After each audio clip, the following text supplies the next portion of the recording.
warahmatullahi wabarakatuh. Terima kasih rekan-rekan yang sudah sabar menunggu.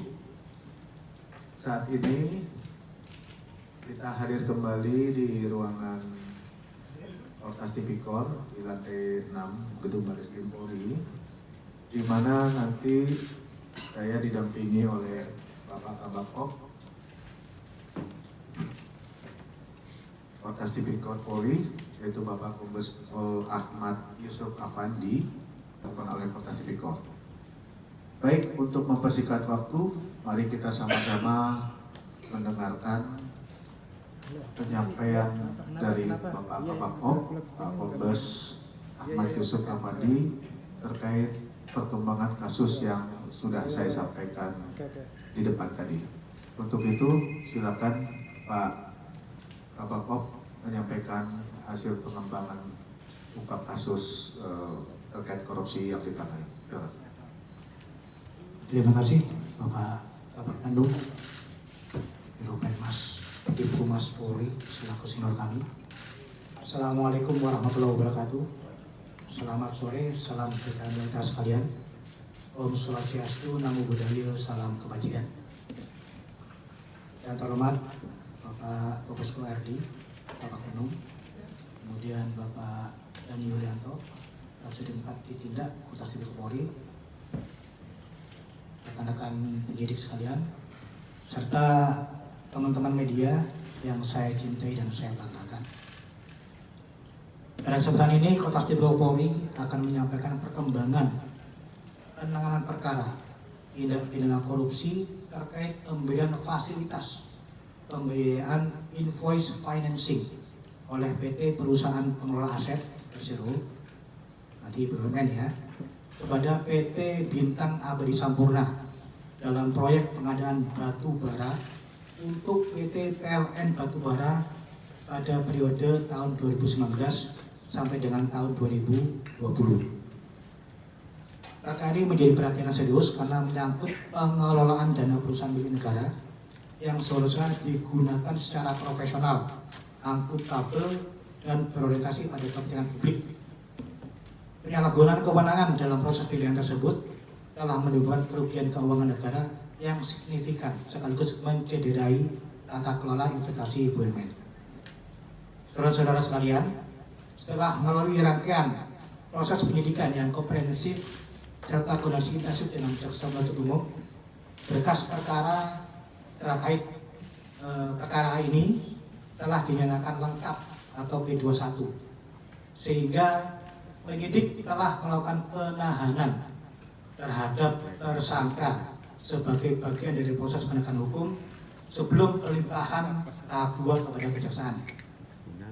Dalam perkara ini, Kota Sipil Polri, para penyidik telah melakukan penahanan terhadap 2 orang tersangka, yaitu yang pertama Saudara IT selaku Investment Manager PT Perusahaan Pengelola Aset Persero, dan yang kedua adalah Saudara FSN selaku Kepala Divisi Operasional PT Bintang Abadi Sampurna.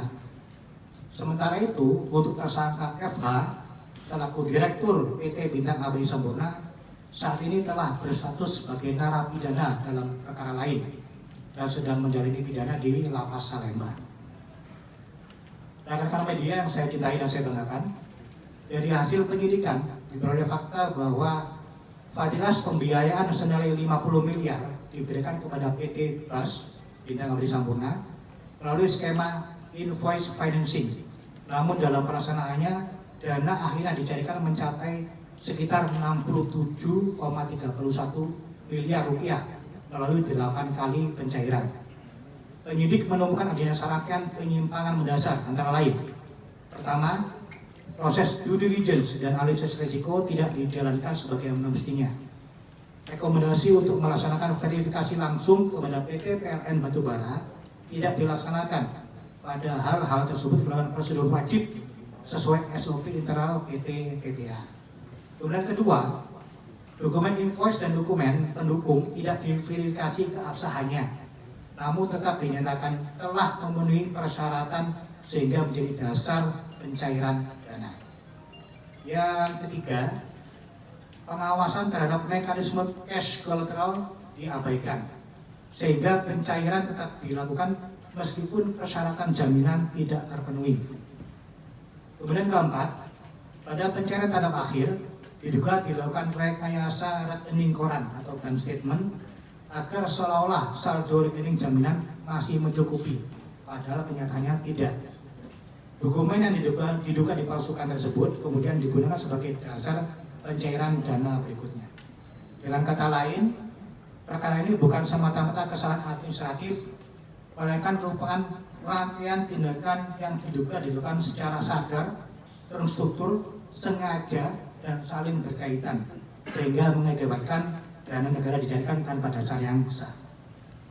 Saudara-saudara sekalian, berdasarkan laporan hasil pemeriksaan investigatif kerugian keuangan negara oleh BPK RI, perbuatan para tersangka telah mengakibatkan kerugian keuangan negara sebesar 38,9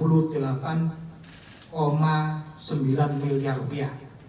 Nilai tersebut merupakan kerugian nyata yang timbul akibat penyimpangan dalam proses penyidikan dimaksud.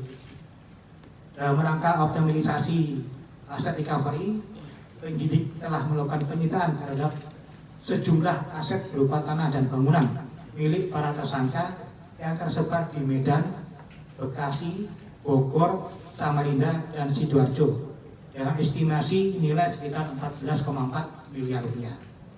Penyitaan tersebut merupakan bagian dari upaya pemulihan kerugian keuangan negara sebagaimana diamanatkan dalam pemberantasan tindak pidana korupsi.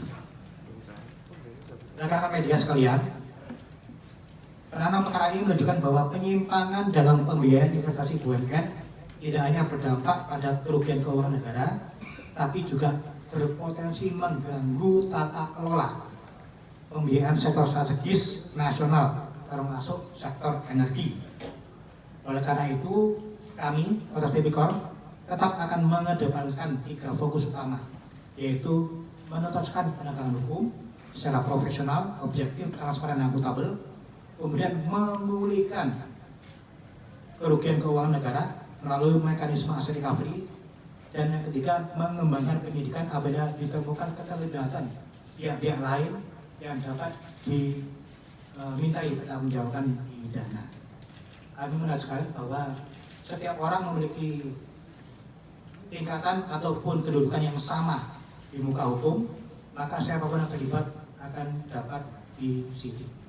Demikian kami sampaikan. Terima kasih atas perhatian rekan-rekan sekalian. Wassalamualaikum warahmatullahi wabarakatuh. Waalaikumsalam. Terima kasih Pak Kabako Kota Tipikor Polri yang tadi sudah menjelaskan